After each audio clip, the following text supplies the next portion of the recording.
G'day there. It's a wonderful video on the deadly system for beginners, and we can actually see here right from the start black is playing a French defense, and white has just lost a pawn. Obviously that can be a problem if you don't know what you're doing against the French, and it's a typical reaction. You know, so now I'm going to ruin the pawn structure, of course. Now, the crazy plan is to attack the f pawn, and so how can black respond? Well, let's just activate the worst piece. Let's just get the worst piece activated, prevent the knight coming into b5, get some more space, knight comes in. Okay. The crazy plan has been launched. So what are you going to do against such a crazy plan? Well, there's a number of ways it could be defended. Simply g6, but I prefer to move a piece. I'm up a pawn, but I don't want to rush too much. Now, another piece gets developed. So very, very happy with this piece count. Alright, so castling seems like a fair move. Yeah, there we go. Now the kings are on opposite sides of the board, and oh, here we go. A move that really doesn't do anything. So it's trying to develop this terrible bishop on c1.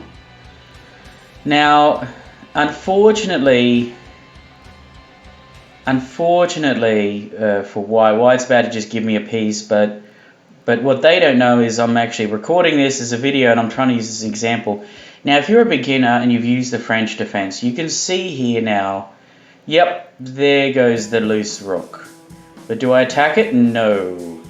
Don't want the game to just end just yet. Now, I want to talk about the idea that beginners give you loose pieces, and one of the things that you can do now, yep, the knight's defending the c pawn, so yep. Well, the reason I said this is because the knight is not at f3, you can target their king for checkmate, and this is why I didn't just grab the rook. I just wanted to show you how easy it is to beat someone. In this case, 1300 with the French. See that? Missed the threat entirely. Boom. Okay, there we go. So that's checkmate, and they want a rematch. So I'm happy for a rematch because then I can get to show you the deadly system for white. Yep, there we go. So studying the French can help you prepare for this, but also the Queen's Pawn game, the English.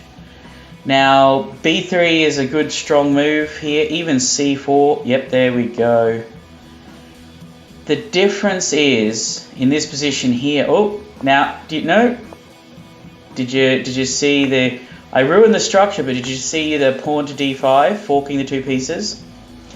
Yeah. So that I didn't want them to once again resign too early. Now, yep. I expected an exchange here. There we go. Now I've got three pieces developed, ruined their structure. I'm pretty happy actually. I've got the open G file, and I've got tactics. So why not win some material? That's the problem with the doubled up pawns. Alright, there. Now, obviously they defend the threat of winning one of the pieces. So now we could have won a piece before with the advance of the pawn. Now there's another. Beginners just give you pieces, so you sort of got to expect every move that they're going to be giving you pieces. Now, at this point here, I just want to just sort of see what they're doing. I'm up in material. Don't feel particularly rushed. Just see how they're going to try and free up their position. Oh, okay. So what else can I do? Knights want to be in the center, so yeah.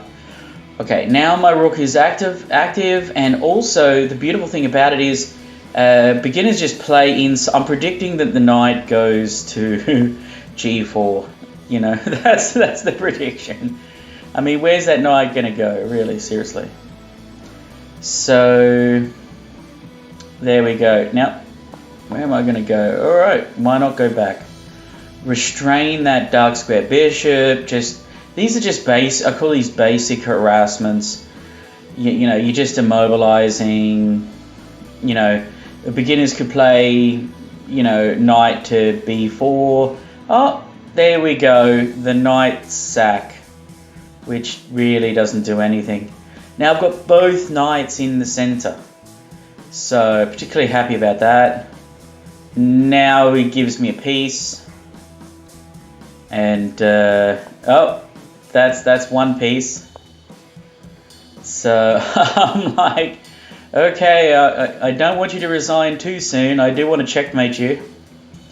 So oh, centralizing makes sense, coordinating.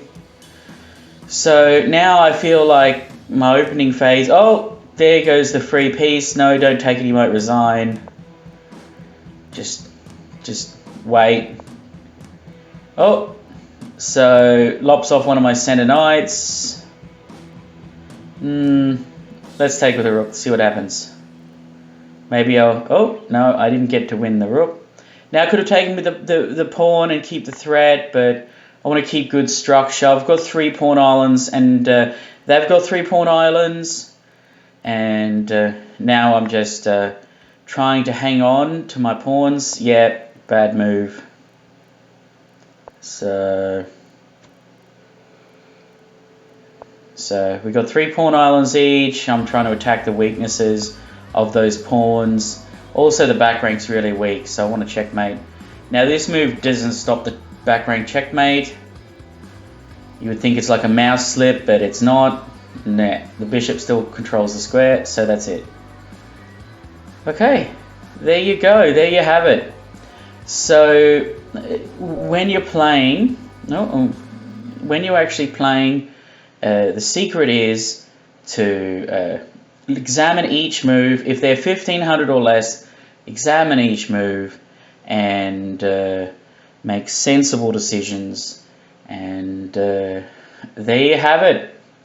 And I would just also like to add how when you're playing 1500 or below, just expect them to give you pieces left, right, and center. Any loose piece, any piece that's undefended.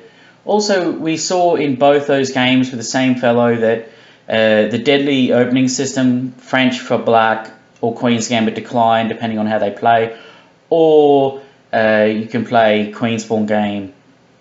You know, it's a classic.